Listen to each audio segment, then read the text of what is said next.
আমার কাছে এর আগে যেটি জানার দরকার, গোপালগঞ্জে যেদিন এনসিপির কেন্দ্রীয় নেতারা আক্রান্ত হলেন সেদিন আপনি ঢাকার পুলিশ কন্ট্রোল রুমে বসেছিলেন স্বরাষ্ট্র উপদেষ্টার সঙ্গে, এবং সেটার ফেসবুক পোস্টে আমরা এটা ছবিও দেখেছি। জনাব আসিফ মাহমুদ সজীব ভাই, এই ছবিটা আমার ভালো লাগে নাই।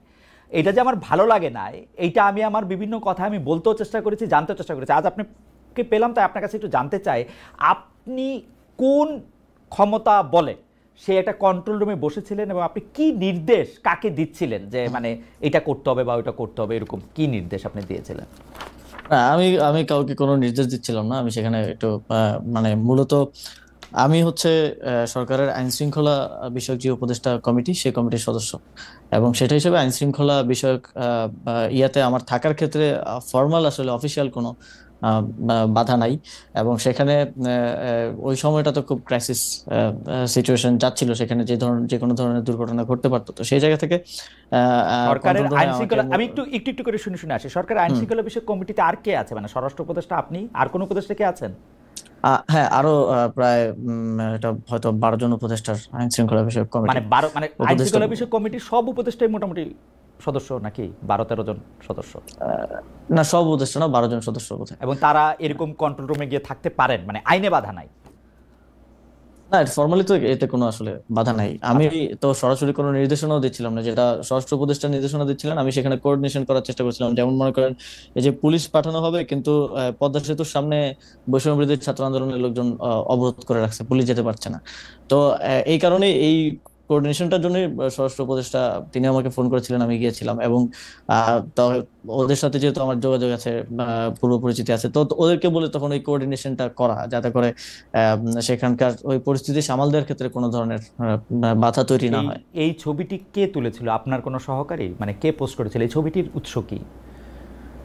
উম এই ছবিটা আমার সাথে থেকে কেউ তুলেছিল, এবং আমার পেজে হয়তো ইয়ে আপনি, করেছে। হ্যাঁ, যে আপনার উম, পেজে এটা পোস্ট উম, করেছিলেন কি আপনি এটা জানাতে যে মানে আপনি খুব পাওয়ারফুল একজন উপদেষ্টা, আপনি ইচ্ছা করলে? না, না, এইটা পোস্ট করা হয়েছিল যে সরকার এটা নিয়ে কাজ করতেছে। তখন এই ধরনের একটা ইয়া চলছিল যে সরকার কিছু করতেছে না, এখানে মানুষগুলো মারা যেতে পারে। তো অ্যাটলিস্ট গভর্নমেন্টেরও তো একটা ইয়া থাকা, সে থাকা উচিত। সেই জায়গা থেকে যে গভর্নমেন্ট ইজ ওয়ার্কিং এবং গভর্নমেন্ট ইজ কনসার্ন। মানে এটা আপনার মাসল দেখানো না তো? আপনার পিস্তলের ম্যাগাজিন না, দেখানো এটা বা পিস্তলের গুলি দেখানো না তো এটা?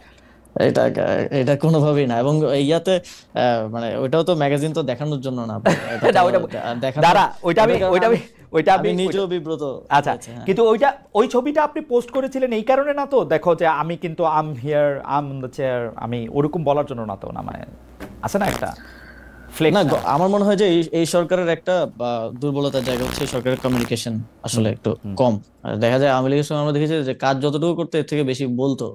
তো এই সরকারের কমিউনিকেশনটা এই সরকারের একটা বড় দুর্বলতা, যে অনেক কাজ হচ্ছে কিন্তু সেগুলোর কমিউনিকেশন হচ্ছে কই না, আমার, যেন মানুষ ভাবতেছে যে আমার কাছে তো গভর্নমেন্ট কোনো আমার কাজ কাছে করতেছে না। আমার কাছে তো মনে হয় যে আমাদের প্রেস সচিব, আমাদের সিনিয়র সাংবাদিক শফিক ভাই বেশ ভালোই করছেন, সরকার যতটুকু করছে তার না, চেয়ে। হ্যাঁ, হ্যাঁ, শফিক শফিক ভাই তো করছেন। শফিক ভাই তো মাননীয় প্রধান উপদেষ্টার প্রেস সচিব। সরকারের তো আরো 22-24 জন উপদেষ্টা আছেন, উপদেষ্টার বিশেষ সহকারীগণ আছেন। আপনি কয়জনকে আসলে মিডিয়াতে দেখেন?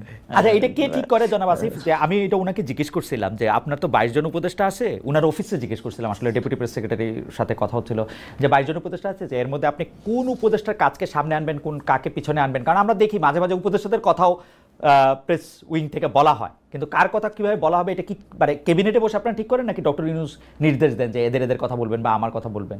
না, এটা হচ্ছে মাঝে মধ্যে হয়তো দেখেন যে ইয়ার সাথে, শফিক ভাইয়ের সাথে সংবাদ সম্মেলন উপদেষ্টারাও থাকেন। তো হুম, হুম। কনসার্ন যেই মন্ত্রণালয়ের কাজ হয়, যেমন আমার মন্ত্রণালয়ে একটা ইয়া আইন পাশ হলো, সেটার বিষয়ে ব্রিফ করার জন্য আমি ওনার সাথে গেলাম, বা অন্য কারো কনসার্ন।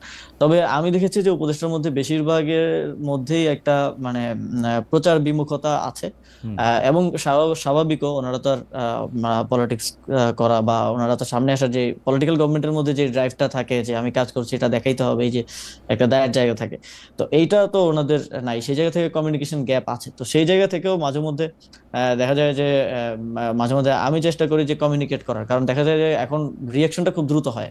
এখন ওকে। আওয়ামী লীগের আমলের মতো না, কিছু একটা ঘটলেই দেখা যায় যারা কনসার্ন আছে, এখন নাগরিকদের মধ্যে সচেতনতা বৃদ্ধি হয়েছে, স্টুডেন্টদের মধ্যে সচেতনতা বৃদ্ধি হয়েছে, খুব দ্রুত দেখবেন যে মাঠে নেমে চলে আসছে। ওকে। তো ঠিকমতো কমিউনিকেশন না হওয়াটাও এই রিয়াকশনের একটা বড় কারণ বলে আমি মনে করি। তো এইগুলো ম্যানেজ করার জন্য আমার মনে হয় যে কমিউনিকেশনটা প্রয়োজন। সেই জায়গা থেকেই সেই বিষয়টা পোস্ট করা।